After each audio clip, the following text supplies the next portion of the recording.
नमस्कार, बुंदेली दर्पण में स्वागत है आपका। आज हम आप पहुंचे हैं एक ऐसी शख्सियत के समाधि स्थल पर जिनका नाम न सिर्फ छतरपुर जिले मध्य प्रदेश बल्कि पूरे देश में विख्यात है। ये शख्स वो हैं, वो भले ही आज विश्व में उन्हें जाना जाता है, लेकिन कहीं न कहीं उनकी जो समाधि स्थल पे है और जो वास्तविक उन्हें दर्जा प्राप्त होना चाहिए था इस क्षेत्र में, बुंदेलखंड के छतरपुर में, वो कहीं न कहीं विलुप्त होता जा रहा है। Doctor BD. चौरसिया एक ऐसा नाम जिन्हें मेडिकल लाइन में पूरे वर्ल्ड में जाना जाता है। उनकी लिखी हुई किताबें पढ़कर ही डॉक्टर बनते हैं और उपलब्धियां हासिल करते हैं। Doctor BD. चौरसिया का जन्म छतरपुर जिले के बारीगढ़ जो नगर पंचायत है वहाँ हुआ था और ये स्थान जो है, समाधि स्थल उनका जो है, वो आज पूरे क्षेत्र के लिए आस्था का केंद्र है। लोग यहाँ बड़े श्रद्धा भाव से आते हैं और बी.डी. चौरसिया जी की समाधि पर मत्था टेकते हैं। और ऐसा भी मानना है लोगों का कि बहुत सारे ऐसे असाध्य लोग हैं जो यहाँ पर आकर उनको मत्था टेकने से, उनके इस समाधि स्थल की परिक्रमा लगाने से दूर होते हैं। द लीजेंड ऑफ एनाटॉमी, स्वर्गीय डॉक्टर बी.डी. चौरसिया मध्य प्रदेश के सर्वोच्च विज्ञान व तकनीकी के अवार्ड कैलाश नाथ काटजू अवार्ड से राष्ट्रपति ज्ञानी जैल सिंह के द्वारा सम्मानित एनाटॉमी के चाणक्य महान डॉक्टर बी.डी. चौरसिया का जन्म छतरपुर जिले के बारीगढ़ कस्बे में 1 अक्टूबर सन 1937 में हुआ था। उनका पूरा नाम भगवान दीन चौरसिया है। डॉक्टर चौरसिया की प्राथमिक शिक्षा बारीगढ़ में हुई और उन्होंने 1952 में महोबा के DAV से हाई स्कूल की परीक्षा उत्तीर्ण की।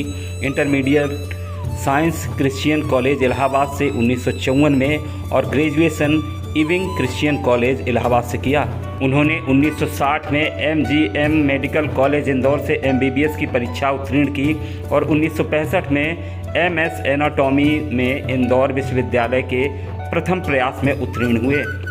जीवाजी विश्वविद्यालय ग्वालियर से 1975 में PhD की उपाधि मिली और सन 1974 में FAMS national academy of medical द्वारा सम्मानित किया गया। महान डॉक्टर चौरसिया ने एनाटॉमी के व्याख्याता के रूप में गांधी मेडिकल कॉलेज भोपाल में और एनाटॉमी के रीडर के रूप में GR मेडिकल कॉलेज ग्वालियर में अपनी सेवाएं दी।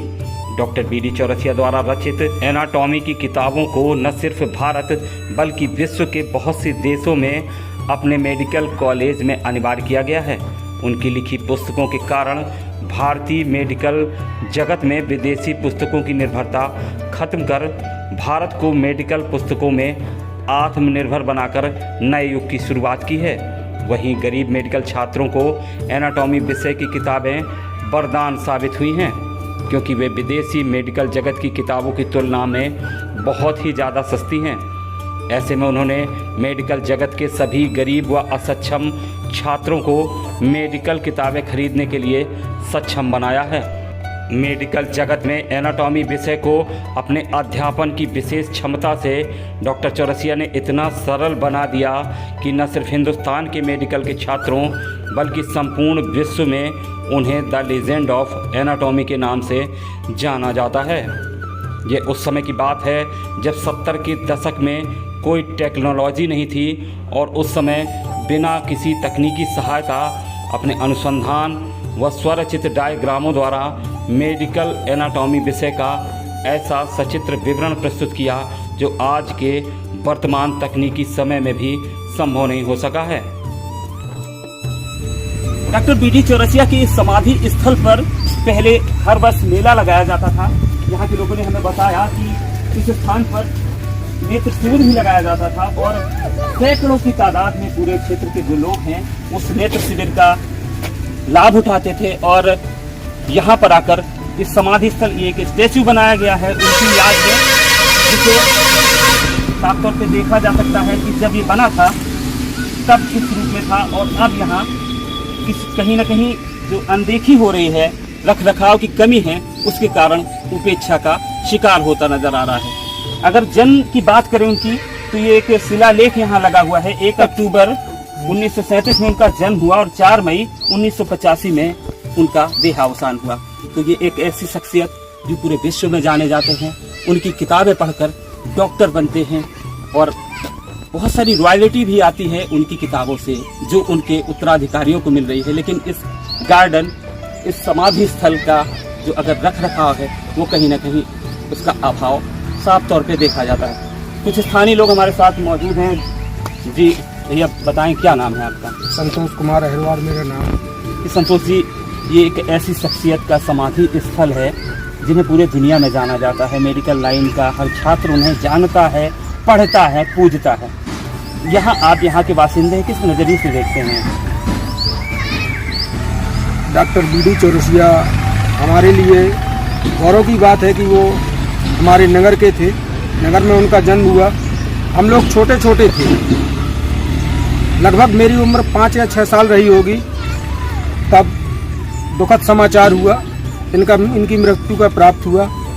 तब नगर में बहुत तेज आंधी आई हुई थी जिस दिन इनकी मृत्यु हुई। इसके बाद प्रति रविवार को यहाँ पर एक विशाल मेला लगता था समाधि पर। यहाँ से लेके बस स्टैंड तक पूरा मेला लगता था। यहाँ तक कि विदेशों तक के लोग जो डॉक्टर साहब को मानते थे, श्रद्धा भाव के साथ आते थे और हर बीमारियों से उन्हें मुक्ति मिलती थी। जो पुराने लोग हैं वो लोग बताते हैं कि इस परिक्रमा स्थल पर कई ऐसे गंभीर पेशेंट आए जिन्होंने परिक्रमा लगाया और सही हो गए। तो इसके बाद प्रतिवर्ष उनकी याद में यहाँ एक नेत्र शिविर का आयोजन किया जाता था, जो अब नहीं किया जाता है। आज भी क्षेत्र के, नगर के और उनके जो चाहने वाले लोग हैं वो आज भी उनकी समाधि पर जब भी उन्हें मौका मिलता है एक बार आते हैं शीश नवाने और उनसे स्वास्थ्य लाभ की कामना करते हैं। जी बिल्कुल, कहीं ना कहीं उपेक्षा जरूर हो रही है। पहले यहाँ हर रविवार को एक मेला लगता था जो यहाँ से और नगर तक पूरे तरीके से मेले में लोग उसका आनंद लेते थे, यहाँ दर्शन भी करते थे समाधि स्थल के, नेत्र शिविर भी लगता था। लेकिन सभी कुछ धीरे धीरे खत्म होता चला गया। आज ये स्टेचू जरूर है, उनका समाधि स्थल जरूर है, लेकिन जो दर्जा उन्हें पूरे विश्व में प्राप्त है वो कहीं ना कहीं इस समाधि स्थल को, इस पावन स्थली को कह सकते हैं कि उपेक्षा का शिकार हो रही है। सैकड़ों हजारों लोग उनकी किताबें पढ़कर डॉक्टर बने और आज देश और दुनिया में नाम रोशन कर रहे हैं। जो है यहाँ पर आते हैं और उनके दर्शन करते हैं। जैसे इनके जो है जब जन्म दिवस पर या इनकी जो है और भी कार्यक्रम होते हैं, पुण्यतिथि में आते हैं और लोग यहाँ पर उनका जो है श्रद्धा भाव के साथ नमन करते हैं। परिवार उनका कहाँ है आज? उनका परिवार यहीं है, आना जाना रहता है और ज़्यादातर समय वो ग्वालियर में ही रहते हैं। और इनके परिवार के हैं डॉक्टर BD चौरसिया, वो भी बाहर ही रहते हैं और यहाँ ये लोग जो है देख रेख करते हैं, तो यहाँ पर रहते हैं। आपको नहीं लगता कि इतनी बड़ी शख्सियत है जिन्हें दुनिया में पढ़ा जाता है, तो अपने पाठ्यक्रम में इनका नाम जोड़ा जाए ताकि अपने जो मध्य प्रदेश के बच्चे हैं वो जान सके कि हमारे जिले से, हमारे प्रदेश से, बुंदेलखंड से एक ऐसी शख्सियत निकलती है? जहाँ तक मुझे जानकारी है तो जो भी MBBS BHMS करते हैं तो डॉक्टर साहब की एनाटॉमी जरूर पढ़ते हैं। ये बहुत अच्छी और सरल शब्दों में और सरल भाषा में लिखी गई किताब है और दूर दूर तक यानी इंडिया के अलावा 5-6 देशों में और है।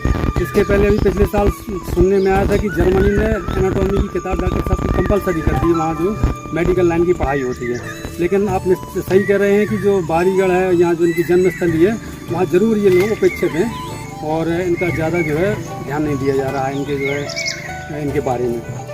कहीं ना कहीं ध्यान नहीं दिया जा रहा है, जबकि इन्हें पूरी दुनिया में पढ़ा जाता है। इनकी लिखी जो किताबें हैं वो पूरे विश्व में फेमस हैं। प्राथमिक शिक्षा उनकी बारीगढ़ में हुई, उसके बाद उन्होंने जो एजुकेशन थी वो महोबा से ली और हायर एजुकेशन उनकी इलाहाबाद और उसके बाद इंदौर और अलग अलग जगह डिग्रियां लेते चले गए। और आज ये शख्सियत इस स्टैचू में नज़र आती है, इन किताबों में नज़र आती है। लेकिन जो छतरपुर ज़िले की बात करें या बुंदेलखंड की बात करें तो बहुत ही कम लोग हैं जो डॉक्टर BD चौरसिया को जानते हैं। बारीगढ़ के एक किसान परिवार में जन्मे इस महान लीजेंड ने भारत को मेडिकल जगत की किताबों का विश्वगुरु बनाने हेतु अपना जीवन समर्पित कर दिया। यहाँ तक कि उन्होंने शादी भी नहीं की और भारत मेडिकल बुक्स के संबंध में आत्मनिर्भर बन सका। इस महान शिक्षक ने एनाटॉमी विषय को अपने अनुसंधान के द्वारा विश्व मेडिकल जगत के लिए इतना सरल बना दिया कि आज तक उसका कोई विकल्प नहीं है। उनके इन्हीं कार्यों के चलते उन्हें मरणोपरांत मध्य प्रदेश के सर्वोच्च विज्ञान एवं तकनीकी के सम्मान कैलाशनाथ काटजू सम्मान से तत्कालीन राष्ट्रपति ज्ञानी जैल सिंह के द्वारा सम्मानित किया गया। बारीगढ़ कस्बे में जन्मे छोटे से गांव से उठकर ग्वालियर शहर में इस सपूत ने विश्व के मेडिकल जगत में जो क्रांति लाई है वह इतिहास के सुनहरे पन्नों में लिखी जाएगी।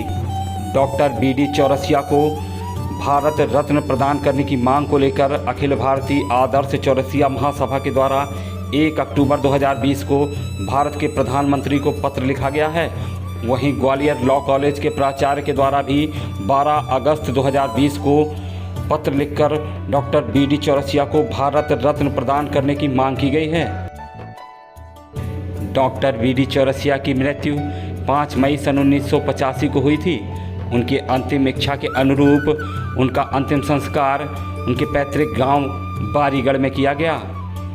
बुजुर्ग लोग बताते हैं कि जिस समय डॉक्टर बी डी चौरसिया की मृत्यु हुई उस समय बारीगढ़ में भयंकर आंधी तूफान आया था और अब बारीगढ़ गौरिहार मार्ग में एक सुंदर सी बगिया में उनका समाधि स्थल बना हुआ है और डॉक्टर चौरसिया की प्रतिमा भी स्थापित है। समय के चक्र में धीरे धीरे इस महान शख्सियत को न सिर्फ बारीगढ़ क्षेत्र, जिला और बुंदेलखंड भूलता जा रहा है। अब ना तो इनकी समाधि स्थल पर कोई बड़ा आयोजन होता है और ना ही यहाँ सही ढंग से रख रखाव ही। यह बड़े ही गौरव की बात है कि समूचे विश्व में अपना नाम करने वाले बुंदेलखंड के इस सपूत का जन्म छतरपुर जिले की बारीगढ़ में हुआ। लेकिन कम ही लोग जो डॉक्टर बी डी चौरसिया के त्याग, समर्पण और उनकी उपलब्धियों के बारे में जानते होंगे। ऐसे में ज़रूरत है इस महान शख्सियत के बारीगढ़ स्थित समाधि स्थल और डॉक्टर बी डी चौरसिया उनकी उपलब्धियों के बारे में लोगों को बतलाने की, ताकि आज के युवा और आने वाली पीढ़ियां लीजेंड ऑफ एनाटॉमी के बारे में जान सकें।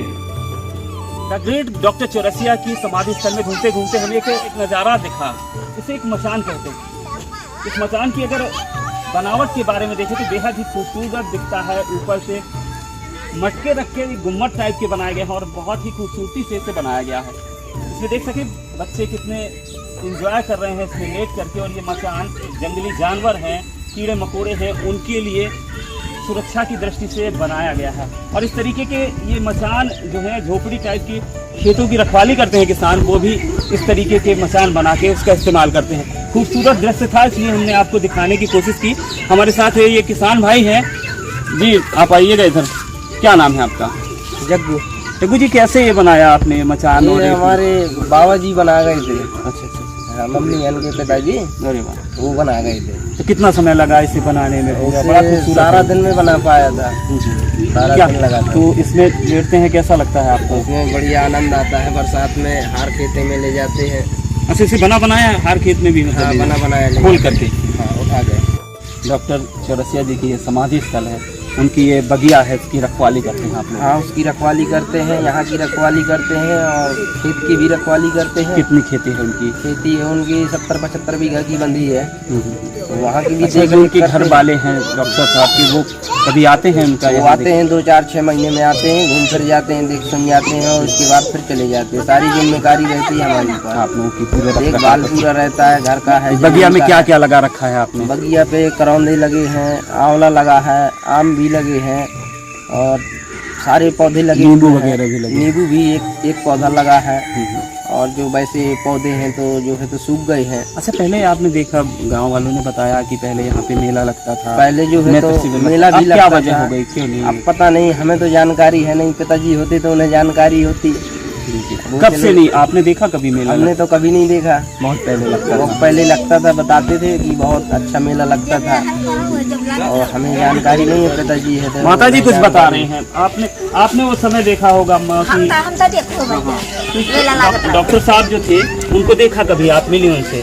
डॉक्टर साहब हमें नहीं मिले याद है। आपको नहीं मिले? आज कई आए हैं। जी जी। सो हम आए हैं, सो खत्म हो गए थे। तो आपने कभी देखा नहीं, उनसे मिले नहीं? हम नहीं मिले। फिर आप यहाँ के हमारे आगे चौहतरा बनो है, मकान बने हैं, मेला लागत रहो है। लेकिन अब आप लोग को अच्छा लगता है कि इतनी बड़ी हस्ती के जमीन में आप लोग रह रहे हैं, उनकी रखवाली कर रहे हैं, अब उनका इतना अच्छा स्थान उनका है, मेहमान है सो रखे ही हैं हमें। उनकी मेहमान उन्हें बहुत मानते हैं यहाँ के लोग। पहले यहाँ मेला भी लगता था, आपने हाँ, देखा मेला होगा, लगता है। क्या क्या होता था उस मेले में? अब मेरा मुझे गाँव वाले ने बिगाड़ दा, फोटो खींचे लागे तो बंद हो गया। पहले नेत्र शिविर भी लगता था, आपने आंखें बनवाई हुई हैं, लगता है चश्मा लगा। अब अभी बनवाने आई हैं। पहले तो यही लगता था ना शिविर, हाँ पहले ही बनो करती थी। अब नहीं मिल लगता। हाँ अब नहीं बहुत। चलिए, कभी एक जमाना ये था कि डॉक्टर साहब की याद में यहाँ पे नेत्र शिविर भी लगता था, मेला भी लगता था, लेकिन माता जी का कहना है कि गांव से ही कुछ ऐसे जो असामाजिक तत्व होते हैं उनकी वजह से वो खत्म हुआ। हालांकि कारण अन्य भी हो सकते हैं, लेकिन इसे फिर से शुरू किया जा सकता है। बहुत सारी ऐसी चीज़ें थी जो डॉक्टर साहब के नाम पे होनी चाहिए और बेशक हो, ये हमारी उम्मीद होगी।